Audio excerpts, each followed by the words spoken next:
Dwight Clark, I know Senator Mann is going to be here. Do you want us to move on and come back to you? Yeah, because I believe he's on his way, so if you guys want to do question and answer time, and then he can come say a few words at the end. Yeah, we have other things we can do. Should we move on? Okay. Oh, wait, really quickly, I just want to pause and take a moment to acknowledge Amy Faywell. This day would not have happened. This was her brainchild. She's worked tirelessly on it. She and Caitlin. I would be here all day and put it every day and do that stuff, but don't think for a moment that I did half of what Amy and Caitlin did. Don't even think it, because she's the one. Okay. Anyways, so there is a very special person here today with a very special son, and without them, I don't believe we'd be here.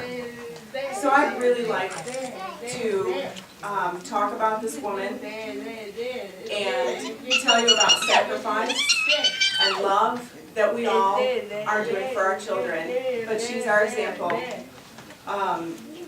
Her name is Josephine Lopez. She is Vincent's mom, and we're so grateful that they're here today. About a year ago, we met Vincent for the first time, and he was so very encouraging to tell Young and I to get our group started. And he was so welcoming that we could work together. And he taught us quite a few things along the way. And we plan to continue to work with this man until he kicks us out.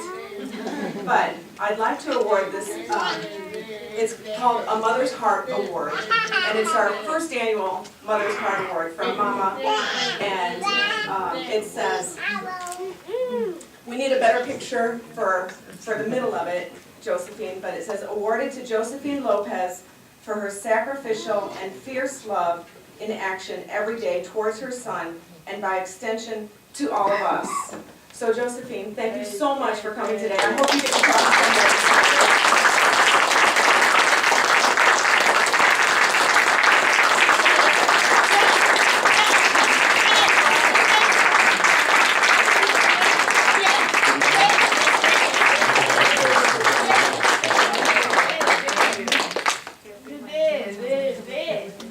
Before all of you leave, we'd like you to put your signature on the mat in black pen and pin it back. So as you're leaving, everyone just sign it to acknowledge the day and Josephine's sacrificial work.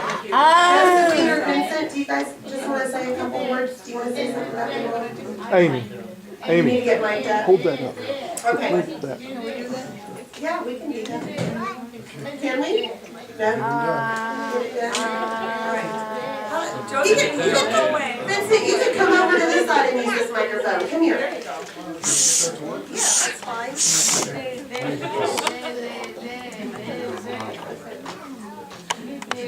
Are you up there? Can you get closer?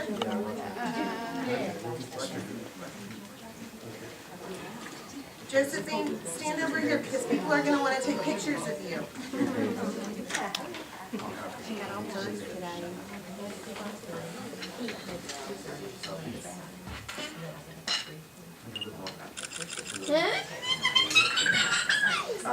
On behalf of my mother and I want to say thank you for this honorable acknowledgement. We have definitely gone through a lot together in life, and also when it comes to the trial of acting muscular dystrophy. I recently acknowledged my 25th year of being wheelchair bound, and no one knows more of my condition than the one who has had to witness it firsthand from her own eyes. No parent should have to see their child suffer, which is why advocates like ourselves need to continue to take a stand to protect them. My day does not begin without her, nor does it end without her. I was diagnosed with Becker muscular dystrophy at age 11, stopped walking at age 17. My experience with cannabis began years ago while in my 20s. It was more for recreational use at that particular time, because I was much more physically stronger. We have surely come a long way. In the beginning, I must be honest in saying that my mother was against the use of all drugs, any use of drugs, especially any illegal drugs for that matter. Throughout the last 10 years in dealing with this progression, though, she has indeed come full circle and is now a true believer. She has educated herself by sitting down and watching documentaries and TV newscasts about medical cannabis, but has also been a true witness to the medicinal effects cannabis has provided for me.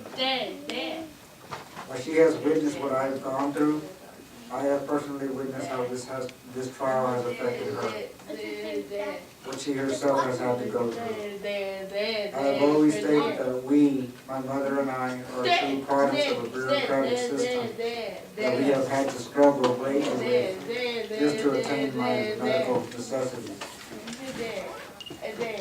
She's the one that I see painstakingly managing the phone calls with doctors, insurance agents, and everything that comes with it.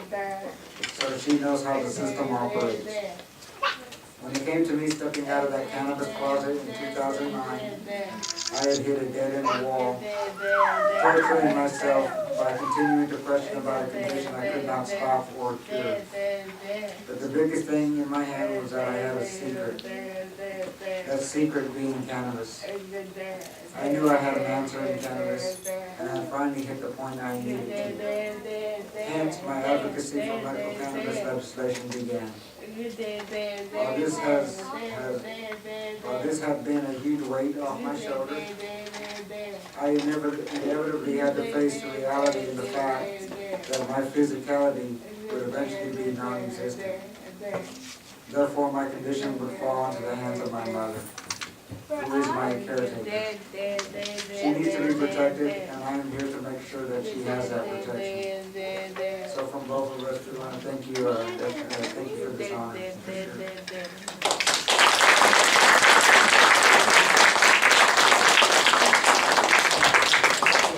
Vincent, thank you, Josephine.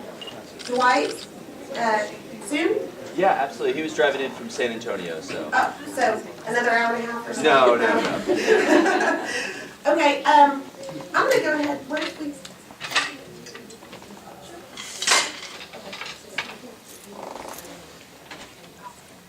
Okay, let's do that. Yeah. Okay, we're gonna have Caitlin come up and talk about